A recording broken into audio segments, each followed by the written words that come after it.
When America say yes, nobody can say no. And when America say no, who are you to say yes? And if America want to get rid of a certain president of Africa, it takes them not even more than 3 days. You are out of power. So to me, it's America and England maintaining President Museveni in power at the expense of we, the poor citizens of Uganda. It is America and England maintaining Museveni in power. It is America and England defending and supporting Museveni's government. It is America and England funding Museveni's government. It is America and England. So all this crying and plea we are making for justice and freedom in Uganda goes in vain. And it makes Museveni boss around here, bragging, say anything he like against the poor citizens of this country. Because he's well aware that the poor people of Uganda cannot fight America and England, who are his big supporters. So everything is so confusing in this situation, making Museveni to bring his people of Rwanda to invade Uganda in all aspects of life. They have invaded Uganda in the army, in the office. Civil servants cannot get jobs. Our teachers are crying. Our nurses and doctors are crying. Our farmers are crying. Everybody is crying, and Museveni is very excited that he's almost done wiping out all the tribes of Uganda so that he can replace we, the citizens of Uganda, with his Rwandese people all over Uganda, from central to northern Uganda to West Nile to south to everywhere, to eastern Uganda to everywhere, all infested by his Rwandese people everywhere. So nobody cares about the lack of job for our people. Nobody cares about everything.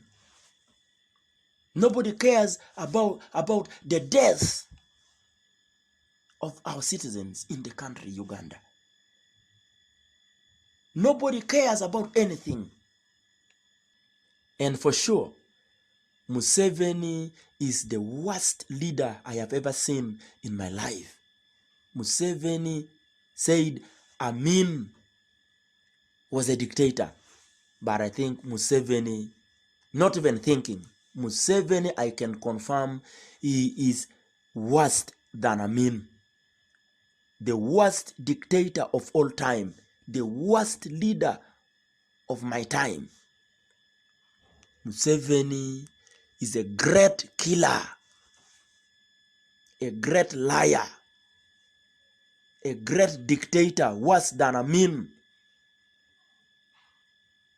The number of people that Amin killed cannot be compared to the number of people killed by Museveni in these 30, 40 years of his reign in power.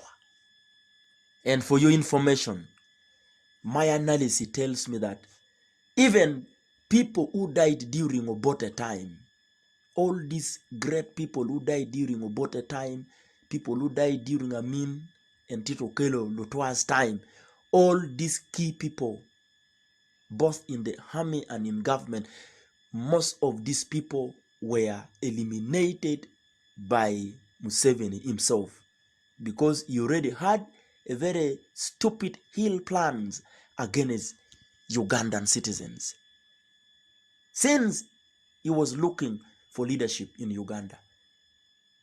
Yet knowing that he is not even Ugandan citizen. He's a foreigner who grew up here. Obote gave him all the hospitality. Him and his people. They got educated here. They got everything here. As refugees, they were protected here. They were given all what it takes to protect a person and his people. And today, these people are paying us in a different way, in a very funny way. God must punish both Museveni and Kagame. God must punish these people and all their people who have invaded Uganda and killing Ugandans in this stupid situation. So to my fellow Ugandans, I want to inform you, you need to know that we have not been fighting Museveni. All along, we have been fighting America and England. We have been fighting America and England. It is not Museveni. Museveni is a very weak person. He has never even won any battle, I believe. He has just been playing politics everywhere, propaganda. He has not fought anywhere. If you can even remember how Tito Okello Lutwa surrendered to Museveni, it's just like, handing over. And that's why today, you see Museveni is now protecting Tito Okello Lutwa's son, Oriem Okello, who should have, rescued us from all this slavery.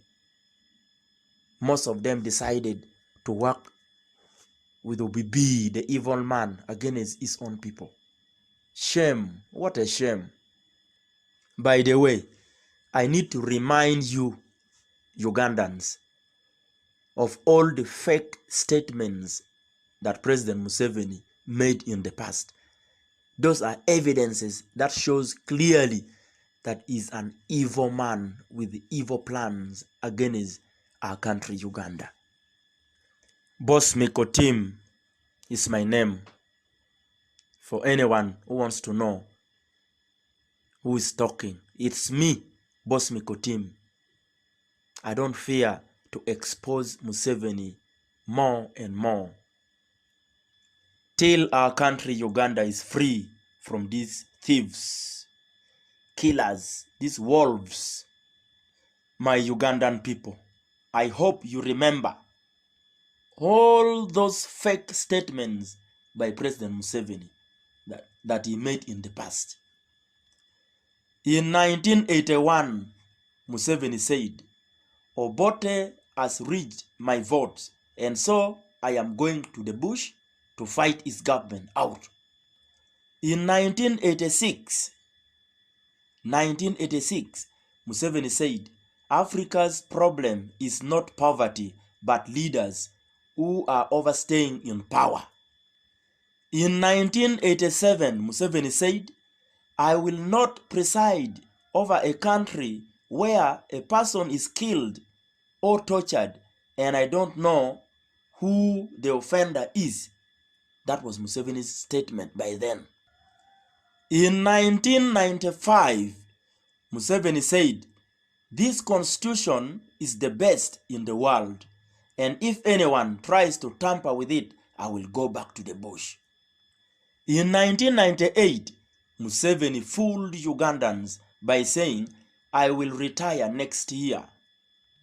In 2000, Museveni said, Muammar Gaddafi will attend my retirement ceremony. In 2001, Museveni said, I still need your support for only this term so I can accomplish NRM goals. In 2014, surprisingly, President Museveni said, I am not working for any Ugandan. I am working for myself and for my children and grandchildren. In 2015, Museveni said, those one who are saying agende, they have seen my oil. They want to come and take over my oil. In 2016, Museveni said, I will kill whoever jokes around with my throne. At the same time, he was fooling our police, Ugandan police, that arrest all those pigs who are killing Ugandans. And who are the pigs? They are his own men whom he sends to kill Ugandans. In 2017, Museveni said, "This constitution is preventing me from developing Uganda. Let us amend this constitution." At the same time, he said there is no money for menstrual pads for the girls. In 2019, the Enkome Spell finance minister, I hear we shall smash anybody threatening my father's throne. The Bachwezi are indomitable. Former LDU turned general. He also made a very stupid statement by 2020 that every worker should contribute 10,000 shillings, Uganda shillings, to fight coronavirus. We are moving about with begging boils to get loans to support our economy. So with all this nonsense, all these stupid statements he utter around, I can still confirm that it is America and England keeping this dictator to fool people of Uganda time and again. It is America keeping him in power. This man must go. We have to join hands, all Ugandans come together in unity as we campaign for Museveni must go. Museveni must go. Museveni and family must go.